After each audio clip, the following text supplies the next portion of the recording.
Hi everyone, and welcome back to Season 8 of the Propcast. I'm Louisa Dickens, your host of the Propcast and co-founder of LMRE, the global PropTech recruitment and search consultancy. The aim of each episode is to introduce you to a PropTech innovator and discuss how their work has created a shift in focus when it comes to digitalizing the built environment. If you're interested in finding out more about PropTech or applying for a job in this space, or keen to know who the big players are that are moving and shaking the real estate industry, we have you covered, and we'll be bringing you an episode each week to connect you to the VCs, PropTech startups, and real estate professionals from around the globe.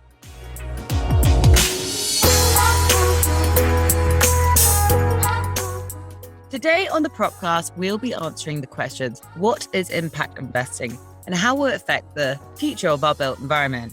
And we'll be speaking with Fifth Wall's Greg Smithies, who co-leads the climate technology investment team. And we're also fortunate enough to be joined by John, who's co-founder and CEO of Footprint Coalition Ventures. So welcome to the show, Greg and John. Yeah, thanks very much for having me. Great to be with you, Lou. Thanks.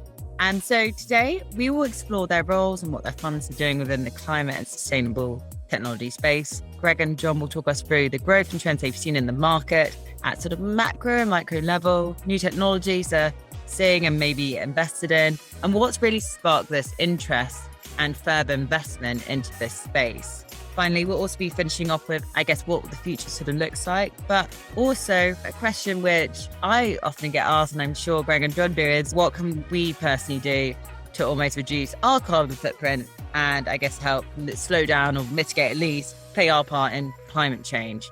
And Greg and John will just sort of be saying maybe tips of sharing what they do or maybe share some of their investments. So let's get started with the show. Greg, obviously, we've spoken a few times. I've done my stalking of you. Talk me through your journey from obviously South Africa. You've also studied computer science. You, I think, got into your first investment role at Battery Ventures, and now you're co-leading, obviously, the investment team at Fifth Wall. So it's the awesome journey today. But for our audience, talk us through it a little bit more. Yeah, so I'll actually probably take it in reverse order, right? Because that's just the way I think about it. There is a logic to how I got here, but it goes backwards. Yeah, so currently I co-head the climate investing team here at Fifth Wall, and Fifth Wall is the world's largest venture capital firm that focuses on what we call the built environment, but think of that as construction, real estate infrastructure, and more so energy. Fifth Wall has built up a large consortium here that's about 90 of the world's largest owners and operators of buildings and real estate and behind the scenes that are helping to finance the platform that we've built. But I got here to set up the climate team because I'd done this one time before, which was I set up and founded the climate investing team for BMW years ago. And obviously, we've seen how much the automotive industry is now putting into decarbonizing itself. And I think these are public numbers now, but BMW's pledged about $17.5 billion into electrifying the vehicles, cleaning up the supply chain, all of those sorts of things. So it was like my work there was done, right, in the automotive industry. And so I was looking for the next industry that really needed to decarbonize itself.